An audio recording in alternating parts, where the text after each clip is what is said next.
19 अप्रैल से लोकसभा चुनाव का चुनावी रण शुरू हो रहा है, जिसको लेकर लगातार प्रत्याशियों के नाम सामने आ रहे हैं। बीजेपी ने जहां भाजपा का संकल्प मोदी की गारंटी के साथ घोषणा पत्र जारी किया है, तो दूसरी ओर कांग्रेस ने बीजेपी के खिलाफ दिल्ली की 3 सीटों पर अपने प्रत्याशियों का ऐलान कर दिया है।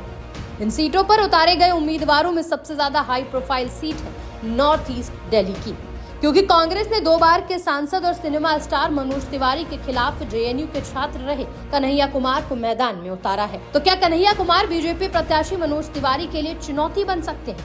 क्या पूर्वांचली वर्सेस पूर्वांचली एक दूसरे को सीधी चुनौती देंगे? कई सवाल हैं, क्योंकि देश का दिल कहे जाने वाली दिल्ली में लोकसभा की सीट नॉर्थ ईस्ट दिल्ली सबसे ज्यादा सांप्रदायिक ध्रुवीकरण वाला इलाका है। 2020 में हुए सांप्रदायिक हिंसों के बाद कुख्यात हुई ये सीट इस बार के चुनावी रण में धार्मिक ध्रुवीकरण का मुद्दा फिर से उठा सकती है। वहीं पूर्वांचली होने को लेकर दोनों ही प्रत्याशियों को लाभ और नुकसान की संभावना जाहिर की जा रही है, क्योंकि इस सीट पर यूपी, बिहार, हरियाणा से आए प्रवासियों की आबादी का बसेरा है, जो चुनाव में अपने वोट के आधार पर चुनावी समीकरण तय करता है। दूसरी ओर मनोज तिवारी और कन्हैया कुमार की छवि भी इस सीट पर चैलेंजिंग मानी जा रही है। एक तरफ 2 बार के सांसद, भोजपुरी स्टार और मोदी के सिपाही मनोज तिवारी हैं, जिनकी इस इलाके में अच्छी खासी पकड़ मानी जाती है, और दूसरी ओर जेएनयू के छात्र और बीते कुछ सालों में देश की राजनीति में चर्चित चेहरा बन चुके कन्हैया कुमार हैं। अभी कांग्रेस के खिलाफ बोलने वाले कन्हैया आज राहुल गांधी के सिपहसालारों में एक है। तो दिल्ली की इस सीट की लड़ाई मोदी का सिपाही वर्सेस राहुल का राइट हैंड के बीच काफी दिलचस्प होने वाली है। वहीं कांग्रेस के छात्र इकाई एनएसयूआई के प्रभारी कन्हैया कुमार को जैसे ही पता लगा कि वो दिल्ली से चुनावी मैदान में उतर चुके हैं, तो चुनावी ताल ठोकते हुए कन्हैया कुमार ने महाराष्ट्र में जनता को संबोधित करते हुए मोदी सरकार पर खूब हमले बोले। क्या कुछ कहा उन्होंने, आइए आपको सुनाते हैं। एक तरफ आपका तोड़ जोड़ करके बनाया हुआ गठबंधन है, दूसरी तरफ इंडिया ब्लॉक है। एक तरफ हर पार्टी को तोड़ करके आपने गठबंधन बनाया है। कहते थे कि एक अकेला, याद है ना, तो अकेला होगे ही ना, पत्नी को छोड़ दोगे तो अकेला ही रहोगे। एक अकेला, क्या हुआ उस एक अकेले का?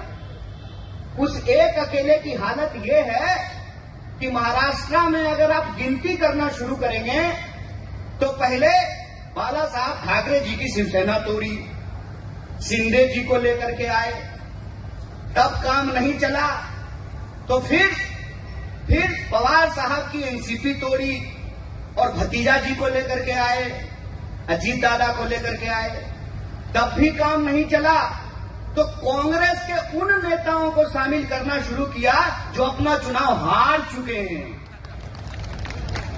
मिलिंद देवरा जी चुनाव नहीं जीत पाए थे, अशोक चौहान जी कांग्रेस पार्टी में चुनाव नहीं जीत पाए थे, उनको भाजपा में शामिल कराया, तब भी नहीं हुआ तो राज ठाकरे जी बिना पानी पिए मोदी जी और अमित शाह जी को गाली देते थे, उनको शामिल कराया है। क्या हुआ भैया? एक अकेला कि कौन सी बारात जमा कर ली है, ना दूल्हा का पता है ना बैंड वाले का। एक अकेला की ऐसी बारात बनाई है कि जिसको भ्रष्टाचारी कहा करते थे। कहते थे कि इनको जेल में डालेंगे, इनके ऊपर ईडी की कार्रवाई होगी, इनके ऊपर इनकम टैक्स का कार्रवाई होगा, इनके ऊपर सीबीआई का कार्रवाई होगा, इनको परिवारवादी बोलते थे।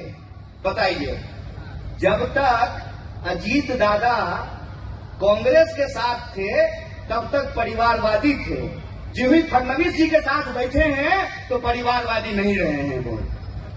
ये बेईमानी आप देख रहे हैं, अपनी आंख से इसको देखिए आप। कन्हैया कुमार के इन कटाक्षों पर पलटवार करते हुए नॉर्थ ईस्ट दिल्ली के मौजूदा सांसद मनोज तिवारी ने कहा कि जो भी आया है वो महज 40 दिनों के भ्रमण पर आया है। कांग्रेस को घेरते हुए उन्होंने कहा कि कन्हैया को मैदान में उतारकर कांग्रेस ने अपनी सोच को दर्शा दिया है कि उसके पास कोई ऐसा नेता नहीं है जो देश का सम्मान करता हो, सेना का सम्मान करता हो, देश की संस्कृति का सम्मान करता हो।